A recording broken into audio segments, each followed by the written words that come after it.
The Gentle Soul. Luna Park adjusted her microscope with careful precision, her honey-blonde hair falling forward as she leaned closer to examine the theoretical cellular structure on her screen. The Meridian Institute's xenobiology lab was quiet at 7 p.m., most researchers having left hours ago, but Luna preferred working late. Fewer people meant fewer questions, fewer chances for uncomfortable interactions, fewer reminders of the life she'd escaped 6 months ago. At 24, she'd carved out a small, safe existence studying theoretical alien life.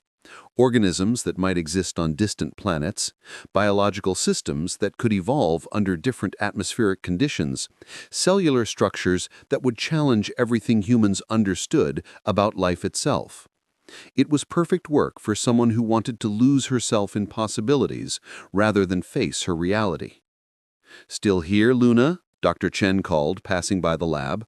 "You should go home. Even brilliant minds need rest."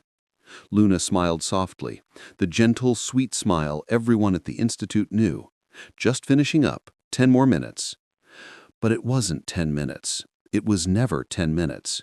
Because going home to her tiny apartment meant silence and memories, meant checking locks 3 times and jumping at every sound. It meant the constant fear that Marcus would find her. Marcus Vale. Even thinking his name made her hands tremble slightly. 2 years of her life given to a man who'd seemed charming at first, who'd gradually isolated her from friends and family, who'd controlled what she wore, where she went, who she spoke to, who'd convinced her she was too sensitive, too emotional, too difficult to love, that she was lucky he tolerated her at all. Luna had finally escaped 6 months ago when Marcus's control had turned to violence.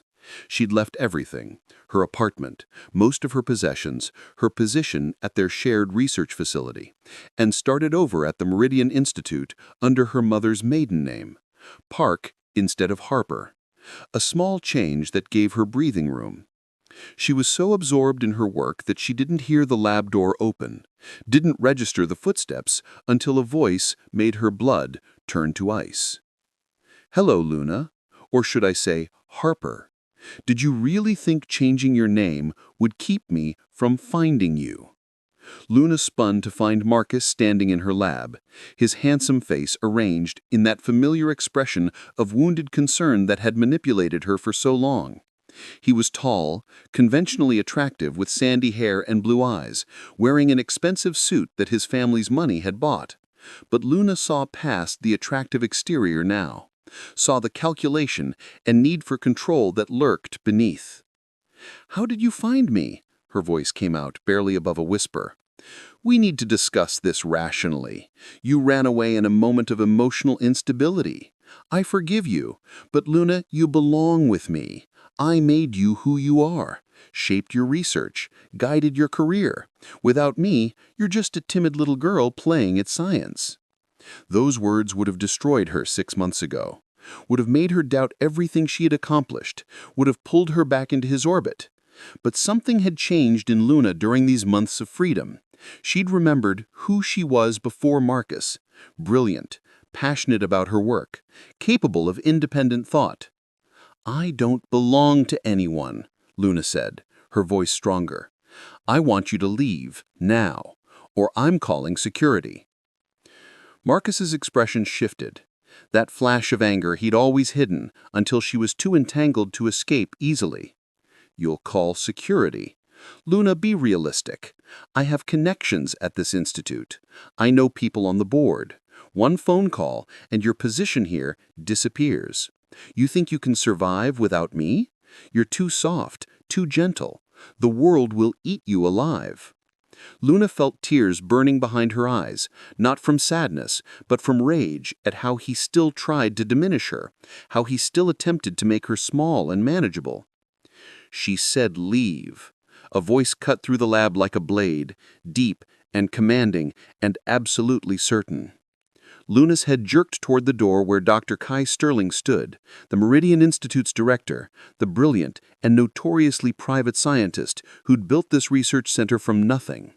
He was tall, probably 6'2", with dark hair that fell slightly across his forehead and eyes the color of storm clouds.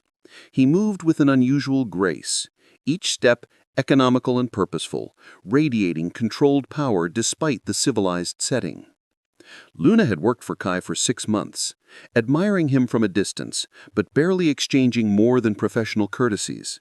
He was kind but remote, brilliant but intimidating, and looking at him now, seeing the cold fury in his storm-gray eyes as he assessed Marcus, Luna felt something shift in her chest.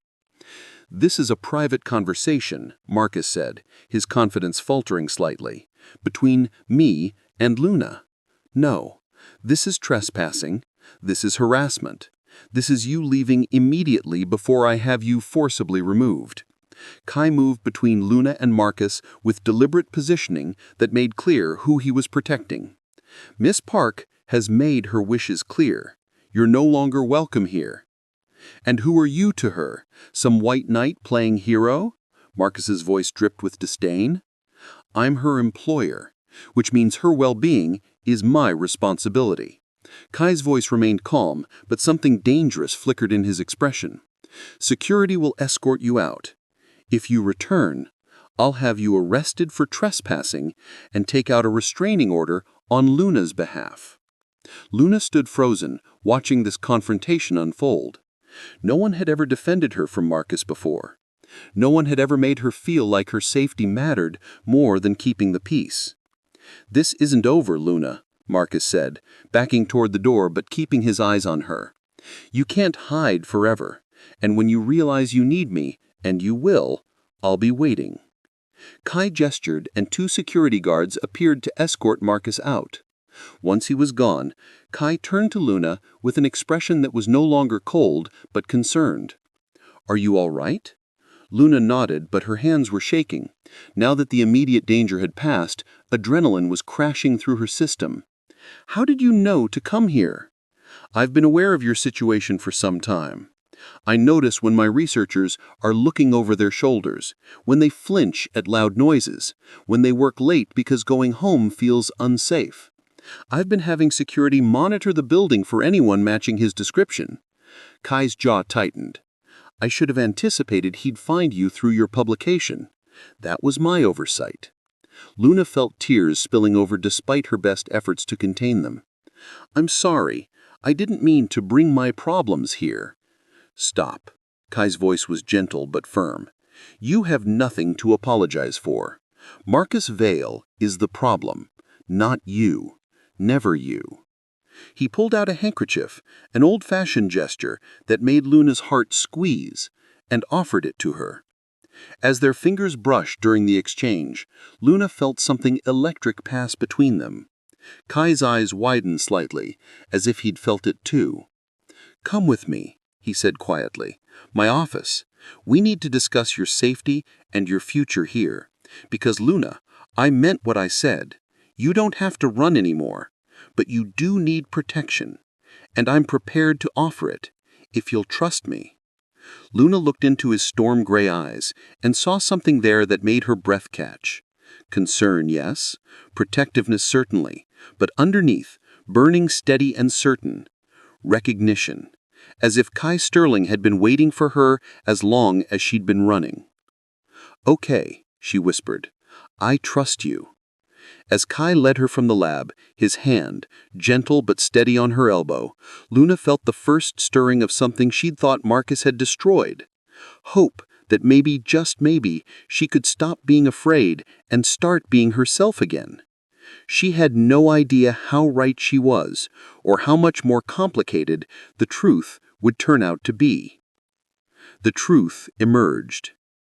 Kai's office occupied the top floor of the Meridian Institute, all floor-to-ceiling windows and sleek minimalism that spoke of wealth and refined taste. But what caught Luna's attention was the wall of monitors displaying data feeds she didn't recognize, complex equations, biological scans, and what looked like astronomical coordinates. "Sit," Kai said gently, gesturing to a leather chair. He moved to a cabinet and poured her water from a crystal decanter. "Drink. You're shaking." Luna accepted the glass, grateful for something to do with her trembling hands. I'm sorry for falling apart like that. I thought I was stronger now. You are strong. Strength isn't the absence of fear, it's functioning despite it. Kai settled into the chair across from her, his intense gaze never leaving her face. Luna, I need to be honest with you. I've known about Marcus Vale for 3 months, since shortly after you started here. 3 months? Luna's eyes widened. Why didn't you say anything? Because trauma survivors need to feel in control of their own narrative. Telling you I knew would have made you feel exposed, watched. I wanted you to have space to heal on your own terms. But that changes now. Marcus found you, which means he's more persistent and resourceful than I anticipated. You need protection, and I'm offering it. Protection how? A restraining order won't stop him. His family has connections. So do I. More than you know. Kai's jaw tightened. It's what happens when two celestial hybrids form a permanent consciousness connection. Their abilities amplify exponentially. They can share perceptions and powers, become more than the sum of their parts. But it requires, he stopped, looking uncomfortable.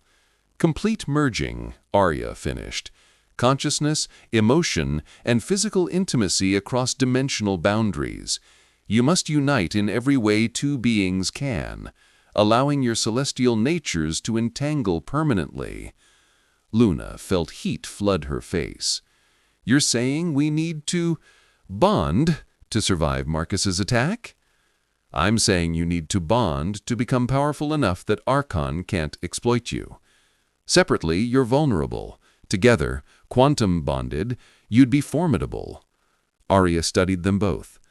But Luna, you need to know, quantum bonding is permanent. Once completed, you'll be connected to Kai across every reality where you exist. Your consciousnesses will entangle, your emotions will resonate, your abilities will merge. There's no undoing it.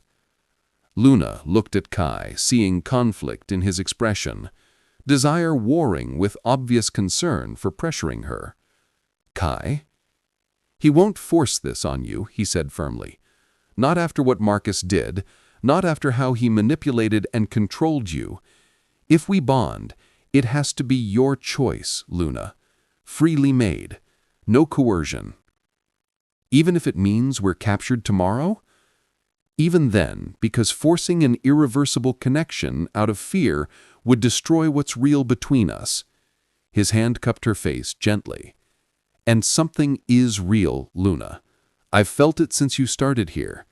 Like recognizing someone I've known across infinite lifetimes. Luna's breath caught. She'd felt it too, that pulled toward Kai that went beyond attraction or gratitude. Quantum resonance, Arya had called it. Two consciousnesses recognizing their compatibility across dimensional barriers. How long do we have? Luna asked Arya. Until tomorrow evening. They'll hit the facility after hours when staff has left. Arya began to fade, her purple form becoming translucent. Use that time wisely. Decide what you want, what you're willing to risk, what you're ready to become. But Luna, her voice echoed even as she vanished, don't let fear make your choices. Fear kept you running from yourself for too long. It's time to stop running and start fighting. Alone again in the laboratory, Kai and Luna stood facing each other, the weight of impossible choices pressing down. I need time, Luna whispered, to think, to process. Of course, take all the time you need. Kai stepped back, giving her space.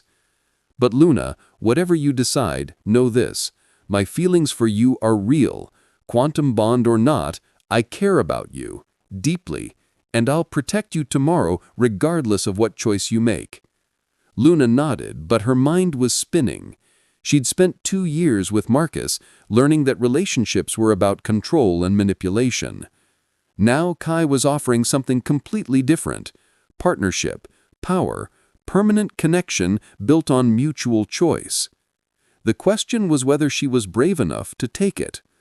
That night, unable to sleep in her apartment, Luna returned to the Institute's lower levels where Kai still worked. She found him in the laboratory, studying data with fierce concentration, his profile outlined by monitor light. "Couldn't sleep either?" he asked, without looking up. "Kept thinking about tomorrow, about Marcus, about—" Luna moved closer. "About you." Kai finally turned, and the intensity in his storm-gray eyes made her breath catch. "And what conclusion did you reach?" "That I'm tired of letting fear control me. That Marcus made me afraid of my own power, my own choices, my own desires, and that maybe the bravest thing I can do is choose connection instead of isolation." Luna closed the distance between them. "Kai, I want to bond with you, not because of Marcus or Archon or survival, but because I feel it, that recognition you mentioned, like we're supposed to be connected across every reality where we exist." "Are you certain?" His voice was rough. "Because once we start, Luna, I won't be able to stop. I've wanted you since the moment you walked into this institute. Held back because you were healing, because you deserved time. But if you're offering this—" "I'm offering everything," Luna interrupted, her hands finding his face. "Teach me what we can become together." When Kai kissed her, reality shifted.